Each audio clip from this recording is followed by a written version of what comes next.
Paz do Senhor, meus irmãos, boa noite a todos, tudo bem? Pessoal da mídia, coloca para mim Provérbios 28:9. Acho que eu vou mudar um pouquinho aqui o que eu tinha preparado. Pode se sentar, vocês vão ficar tranquilos, a casa é do Pai, sinta-se à vontade. Mudar um pouquinho o que eu tinha preparado, porque tem tanta gente falando de cura, né? Então, vamos deixar o ambiente aberto para que Deus possa então curar. Porque a cura não depende de quem está doente, mas depende de quem pode curar. Doente, na verdade, muitos já estão e nem percebem. Mas o Deus da cura, como já foi dito, está presente. Só que para isso, nós vamos agora entender o que diz a palavra de Deus acerca da cura.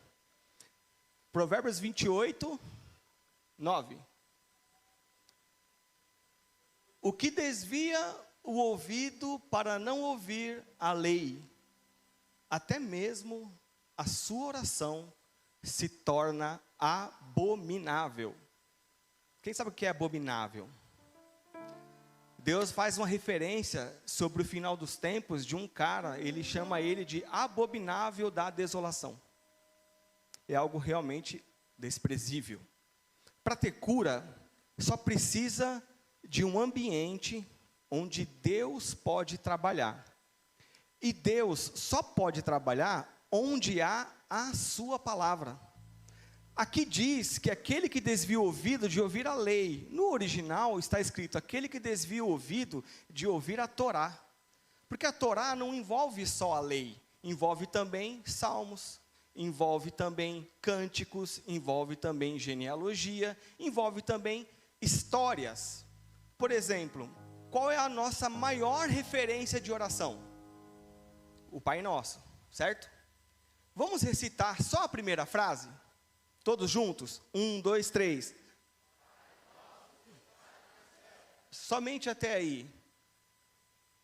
Deus declara: Ele não é meu. Pai Nosso, Ele também não é teu. Pai Nosso, Ele nunca será meu. Pai Nosso, Ele nunca será teu. Ele é nosso. Isso nos remete que oração é um assunto de família. E se é um assunto de família, se eu estiver com algum problema com o meu irmão, a minha oração será aceita? Uma pergunta. Quem falar sim ou não, é um direito seu. Se eu estiver em atrito com meu irmão, a minha oração será aceita? Porque oração é coisa de família. Aqui, Deus destrói todo individualismo, toda soberba, toda altivez, toda prepotência, porque eu sozinho não consigo. E aí ele continua: Pai nosso que estais no céu. Isso traz para a gente o que o escritor aos Hebreus escreveu sobre o povo incrédulo. Importa que aquele que se achega a Deus ou se aproxima de Deus, saiba quem Ele é. Ele vai falar de fé como relacionamento. Fé como conhecimento que gera um relacionamento que por sua vez pode ou não trazer intimidade. Então importa que aquele que se achega a Deus, saiba quem Ele é. Galardoador daqueles que o buscam, protetor daqueles que pedem, mas também tem um detalhe: o perdão. Irmãos, só consegue perdoar quem foi alcançado pelo céu. Só é possível perdoar verdadeiramente por aqueles que já foram ganhados pelo céu, aqueles que já foram conquistados pelo céu. Então a gente não perdoa porque a gente é bom, a gente perdoa porque a gente é fraco. A gente perdoa porque a gente reconhece que sem Deus não somos absolutamente nada. Mas o que desvia o ouvido da Torá não vai ter a sua oração respondida. Lembra da mulher do fluxo de sangue? Muitas mensagens a gente ouve sobre a mulher do fluxo de sangue, mas a verdade é que poucas pessoas conseguem dizer por que ela foi curada. ela foi curada porque ela tocou num lugar muito especial na orla de Cristo. Ela foi curada porque ela, naquele ato, declarou para Deus quem ela era no reino. E reconheceu quem Jesus era no reino. Ela, quando tocou no manto, ela tocou num lugar muito especial, a orla. Se você for lá para Números 15, você vai entender que na orla sacerdotal tinha os mandamentos de Deus. Então, ao tocar, ela declara para Deus: olha, eu cumpro a sua lei. Aleluia. Eu cumpro a sua lei. Eu estou contigo, mesmo na dor, mesmo no sofrimento, eu não abandono, eu não te largo. Eu sei que o Senhor é real. E sabe o que acontece? Coloca aí agora Provérbios, Malaquias, capítulo 4. Deixa eu ver se eu acho esse texto rápido, porque o livro de Malaquias é o livro mais deturpado dentro do cristianismo. Um livro tão lindo, que só se usa para falar bobagem. Malaquias 4:2. Vamos entender agora porque ela foi curada. Malaquias capítulo 4, verso 2. Todavia, para vós, todos quantos amam reverentemente o meu nome, não foi o que foi dito aqui hoje? Há poder aonde? Onde há poder? Há poder no nome que está sobre todos os nomes. Há poder no nome que está acima da minha necessidade, dificuldade, interesse. Está acima de tudo. É o nome que está posto no céu. É o nome que está posto à destra de Deus. E é Ele que vai reger e que vai julgar. E aí Ele diz: reverentemente o meu nome, nascerá o sol da justiça, trazendo o quê? Quem quer cura? Quem precisa de uma cura? Tem falácia aqui não, irmãos, aqui tem Bíblia, é só o que está escrito, o que não está eu rejeito, o que não está escrito eu não quero. Olha o que está escrito, é uma promessa de Deus. Reverentemente ama o nome de Deus, nascerá para você então o sol da justiça. O conhecimento liberta, o conhecimento transforma, o conhecimento gera relacionamento, e o relacionamento pode ou não gerar intimidade com Deus, porque e vós havereis de sair saltando de alegria como bezerros soltos no curral ou na estribaria, que é o original. Mas quem já viu um bezerro saindo da estribaria? Ele sai igual um serelepe, todo estabanado, porque ele está feliz com aquilo que ele conquistou. Só que o conhecimento e a experiência sem a intimidade com Deus também não resolve. Precisa ter intimidade com Deus. Lembra de quando os saduceus e os fariseus levaram para Jesus uma mulher em adultério, e aqui eu encerro, e disseram: olha, foi pego em adultério, segundo a lei de Moisés tem que apedrejar. O que Jesus faz? Ele se agacha e começa a escrever na areia. Quem pode dizer o que ele escreveu na areia? Porque o texto onde declara essa história não fala o que ele escreveu. Mas se você conhecer um pouquinho mais só da Bíblia, lá em Jeremias, ele vai dizer: eis uma promessa, vocês quando estiverem em frente a ele, saberão quem ele é, porque ele vai escrever os vossos nomes na areia. E diz o texto, quando a mulher chega e que eles começam a acusar, e Jesus começa a escrever o nome, um por um vão embora. E diz o texto, começando pelos mais velhos, os anciãos. Por quê? Imediatamente eles se lembraram do que estava escrito. Eles tinham conhecimento, eles tinham experiência, e sabiam que quando escrevesse o nome dele na areia, era o fim para eles. Mas deixa eu te dar uma mensagem de esperança agora. Deserto é um país 80%, aliás, Israel é um país 80% deserto. A areia que Jesus escreveu estava sobre pedras.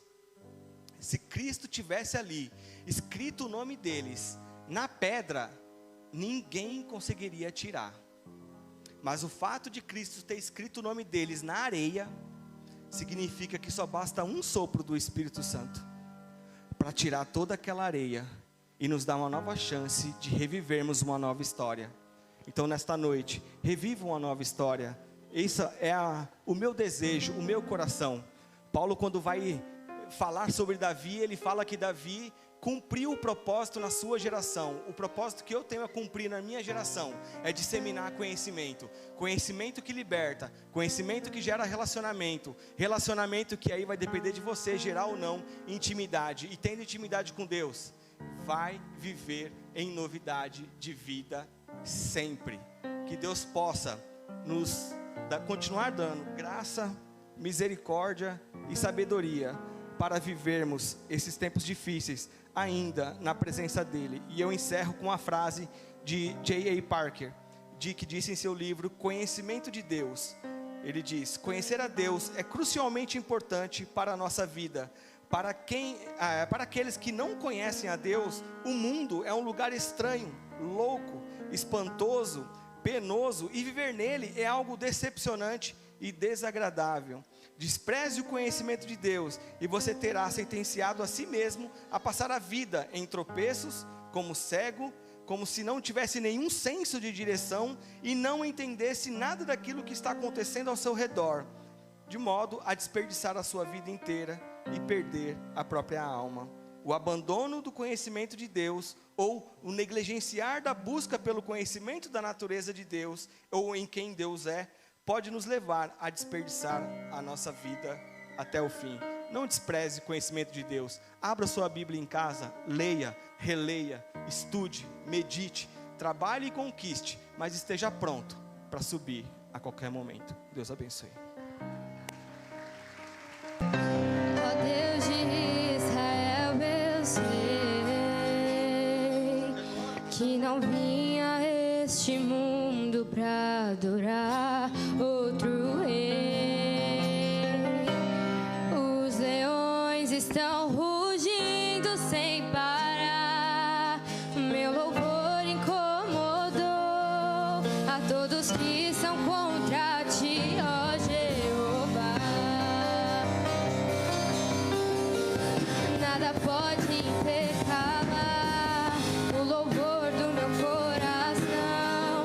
Dos manjares eu abro mão, os palácios não quero não.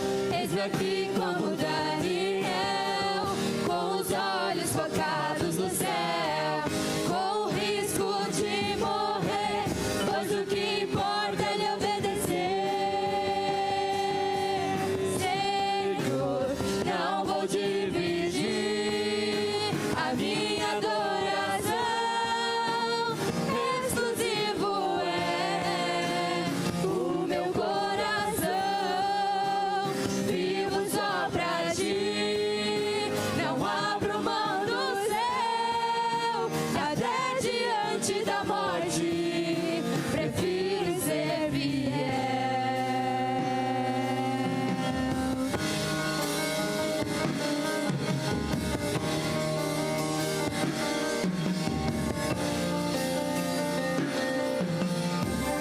Nada pode intercalar o louvor do meu coração. Dos manjares eu abro mão, os palácios não quero não. Eis-me aqui como Daniel, com os olhos focados no céu, com o risco de morrer, pois o que importa é lhe obedecer. Senhor, não vou dividir a minha adoração. Exclusivo é o meu coração, vivo só pra ti. Não abro mão do céu, e até diante da morte, prefiro ser fiel.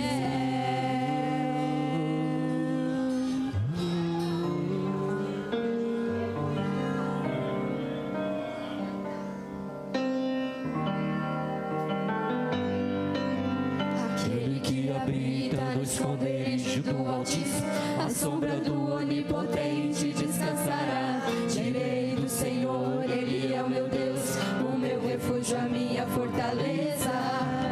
Ele me livra do laço do passarinheiro e da peste perniciosa.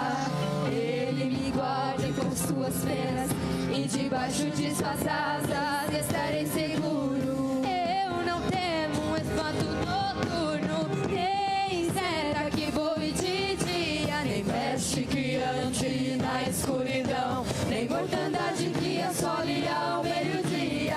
Não importa quantos caiam do meu lado, direita, esquerda, estou protegido. Se eu for fiel, eu moverei os céus, ele envia anjos para me guardar. Senhor, não vou dividir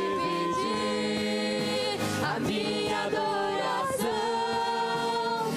exclusivo é o meu coração, vivo só pra ti, não abro mão do céu, e até diante da morte prefiro ser. Senhor, não vou dividir a minha adoração,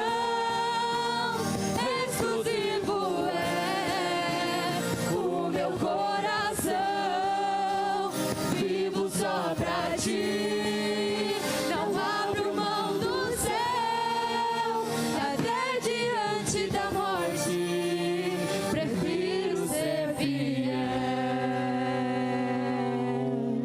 Agradeço a oportunidade, as palmas louvam o Senhor.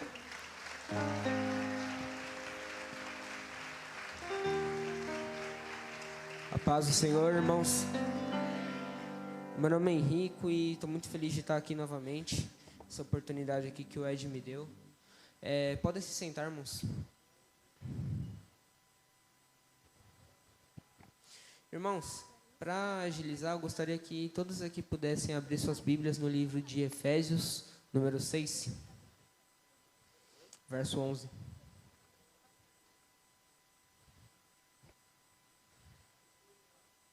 Leremos do 11 até o 13.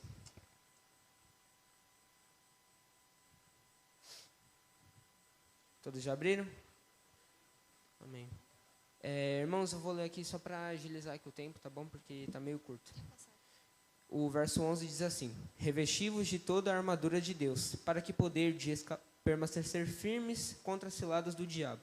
Verso 12: pois não é contra a carne e nem sangue que temos que lutar, mas sim contra os principados, contra as potestades, contra os príncipes do mundo dessas trevas, contra as hostes espirituais de iniquidade nas regiões celestes.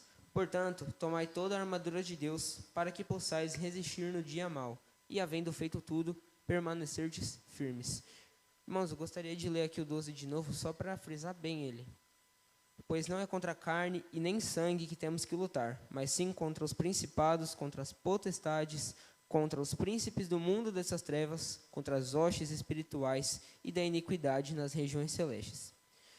Irmãos, lendo isso, nós podemos entender que as ciladas do maligno, as ciladas espirituais, elas são algo inevitável. Elas vão acontecer de uma forma ou outra. E é por isso que, no verso 11, ele diz que nós precisamos estar sempre revestidos de toda a armadura de Deus, para que nós possamos escapar delas. No verso 12, nós vemos que a nossa principal guerra é a espiritual. Não tem outro foco que a gente precisa tomar, exceto nesse. Nós precisamos sempre estar atentos e ter o discernimento de espírito para enxergar essas guerras espirituais. Vocês sabiam que hoje muitos cristãos dizem que, por exemplo, não existem esses demônios ou as possessões, que não existem essas coisas. Nós estamos muito frios espiritualmente. Nós precisamos sempre ter esse discernimento que vem através unicamente da palavra de Deus. O discernimento, o discernimento de espírito, ele é basicamente a arte de conseguir separar aquilo que é de Deus e aquilo que não é. Ou seja, nós conseguirmos, por um exemplo, quando nós ouvimos uma heresia, nós separamos e, tendo, é claro, conhecimento da palavra, dizemos, espera aí, mas não é isso que está escrito na Bíblia. Ou então, pelo menos, uma meia-verdade. Não, mas espera aí, não é apenas isso que está escrito. Ou seja, nós sabemos, pelo discernimento, o que é algo que vem de Deus, do céu, da Bíblia, ou então algo que apenas a pessoa tirou aquilo da cabeça dela, algo que não está escrito, algo que não veio do céu. Com base nesse discernimento de espírito, que nós ganhamos unicamente pela palavra, nós conseguimos, por um exemplo, dizer aquele amigo que acabou de se aproximar das nossas vidas, aquele amigo que a gente agora já convidou para o nosso teto, para debaixo da nossa casa, que ele se assentou na nossa mesa. Nós conseguimos dizer se ele compartilha do mesmo Espírito Santo que você, que a sua esposa, que cada um de nós temos, porque ele é único. Nós conseguimos saber se aquilo é de Deus. E, irmãos, esse discernimento, nós precisamos ter ele, porque aí nós conseguimos enxergar essa guerra espiritual que nós precisamos combatê-la todos os dias, ao acordar e ao dormir também. É por isso que nós precisamos continuar sempre firmes, lendo a Bíblia e, o mais importante, meditando nela. Meditar significa não é apenas você, tá bom, vou ler 8 versículos hoje por dia, vou ler um capítulo hoje por dia. Tá bom, vou ler de cabo a rabo, beleza. Porém, você só passa o olho entre aquelas páginas. Você não absorve, você não faz a exegese daquelas páginas. Você não entende nada, você não retira nada dela. Você apenas passa o olho por elas e fala, pronto, tá feito hoje, é nóis. Não, nós precisamos sempre ter esse comprometimento com a palavra de Deus e, acima de tudo, nós precisamos absorver o máximo que nós pudermos da Bíblia. Porque é só mediante a ela que nós conseguiremos ter esse relacionamento com Deus. Que, como meu pai muito bem disse, Vando, que nós possamos ter esse conhecimento e, acima de tudo, que Ele possa nos levar até o relacionamento com o nosso grande e exaltado Deus. Irmãos, é só isso que eu queria separar aqui para vocês hoje. Eu agradeço pelo tempo que vocês me deram e espero que cada um de nós possamos sempre retirar tudo que nós conseguimos e armazenar no nosso coração dessa Bíblia. Que as palmas louvem ao Senhor Jesus. Saúde os irmãos com a paz do Senhor, amém?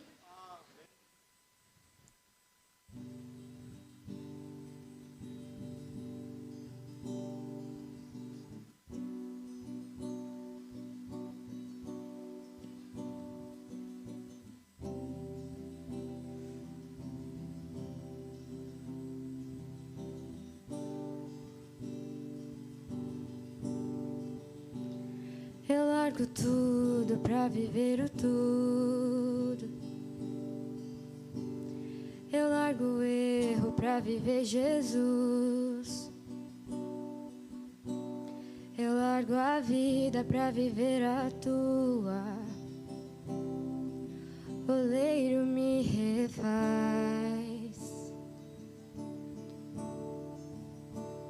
Eu largo tudo pra viver o tudo. Eu largo o raso pra ir mais profundo. Te busco como o ar que eu preciso respirar. Quebra-me quantas vezes quiser. Me refaz.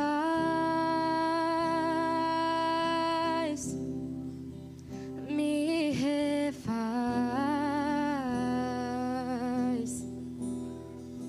Me refaz.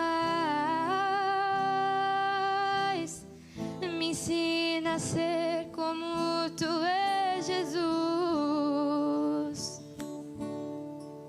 Me refaz.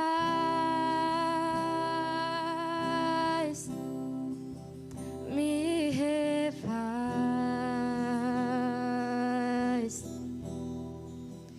Me refaz. Me ensina a ser como tu és, Jesus. Eu largo tudo pra viver o tudo. Eu largo o erro pra viver Jesus. Eu largo a vida pra viver a tua. Oleiro me refaz. Eu largo tudo pra viver o tudo. Eu largo o raso pra ir mais profundo. Te busco como o ar que eu preciso respirar.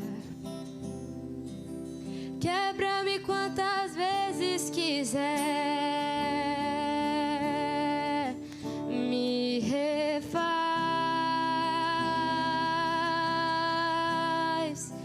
me refaz,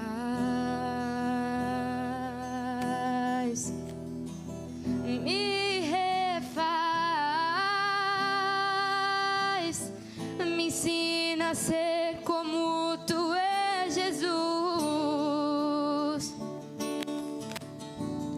Ainda que dou, eu quero ser moldado. Ainda que dou, eu quero ser curado. Vai gerando marcas que teve o Cordeiro. Eu largo meu eu para ser transformado. Ainda que dou, eu quero ser moldado. Ainda que dou, eu quero ser curado. Vai gerando marcas que teve o Cordeiro. Eu largo meu eu. Ainda que dou, eu quero ser moldado. Ainda que dou, eu quero ser curado. Vai gerando marcas que teve o Cordeiro. Eu largo meu eu para ser transformado. Eu quero ser Senhor amado, como um vaso nas mãos do oleiro. Quebra minha vida e faça de novo. Eu quero ser, eu quero ser um vaso novo, como tu queres, Senhor amado. Tu és oleiro e eu o vaso. Quebra minha vida e faça de novo. Eu quero ser, eu quero ser,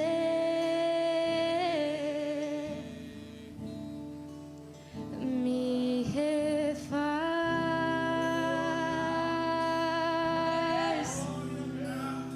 me refaz, me